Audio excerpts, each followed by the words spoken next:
All right, what's up everyone? I'm Scripps. Today I want to talk about 10 items that I think every single car should have. I know there's more than 10 items here. There's a few redundancies just to kind of show options for you guys. This is more pertaining to people that live in the northern hemisphere. When it comes to the winter months, getting caught out in the cold can be very dangerous, so it's good to have some things with you just in case. If you ever need to use them, you have some security for yourself.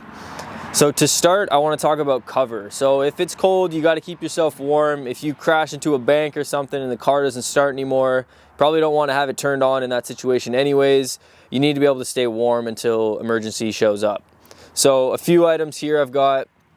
Having a toque is probably a really good bet. This one's made out of merino wool. It's real thin. You can have bigger ones, but having something to protect your head and cover it, you lose like 40% of your body heat through your head, so being able to keep your head covered up. Alongside that is a scarf. If you can wrap your neck up, you definitely stay a lot warmer and more comfortable. Next is a pair of gloves. These are nice leather insulated gloves that work, as well as these like Milwaukee ones that I just put on because it's a little chilly out. These are good too if you've got to do some repairs on your car. It's nice to keep your hands clean and have something to make it not hurt as much, especially when it's cold. The next item is a jacket. This is a Columbia down jacket. This is a good bet. It's insulated on the inside. Well, obviously, it's reflective on the inside, so it'll reflect some of your body heat back to you. But having a nice, good jacket, even if you need to step outside of the car or just stay in, it's a good option. Alongside cover and staying warm, I'm going to say a wool blanket. And I say wool because wool retains 80% of its insulated value even when it's soaking wet. So you can get this thing drenched and you'll still stay warmer than you would with a synthetic blanket.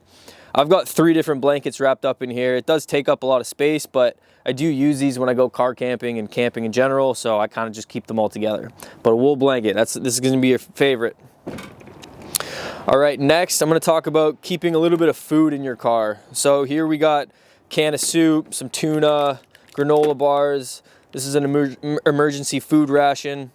Having just a little bit of food in the car, even if you're not in an emergency situation, having a few snacks in your car could be nice. You know, you're going to a job interview or something and you're hungry, you just pop in the back, grab a granola bar, good to go. Next, I'm going to go with a portable charger. So sometimes you would hope that your phone doesn't die in that situation so you can contact help. If that is the case and you can't start your car, it's probably a good idea to have some kind of emergency power. This is a solar panel. This thing has like 42,000 milliamp hours, so it's gonna last a long time. It also has a flashlight on it, which is another redundant piece of kit. It's always good to have a few, but I think a power bank is probably a good bet. Going alongside with the flashlights, this one I keep in my door, so if I ever need to use it, it's there. It's really bright, and it also has a strobe mode, which is good for if someone's trying to charge you or something like that. Even an animal, shining a very bright light that's flickering is going to freak whoever it is out, so it's a good bet. Another option is having a headlamp. Having your hands free while you're trying to do things is very beneficial. You wouldn't want to just like put the flashlight on the ground or try and hold it in your neck or whatever you're trying to do. Having your hands free is real good, so a headlight is a good bet. Preferably rechargeable, because then you could use your power bank or whatever to recharge it and you never have to worry about it dying.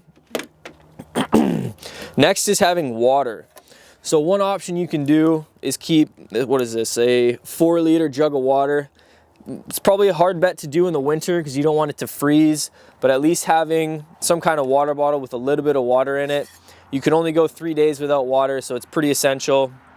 This is my favorite here. It's a straight-walled metal Nalgene bottle and a nesting cup. I say go with a metal bottle because if you really need to, you can start a fire and boil water that you find, because that's the best way to make it safe to drink.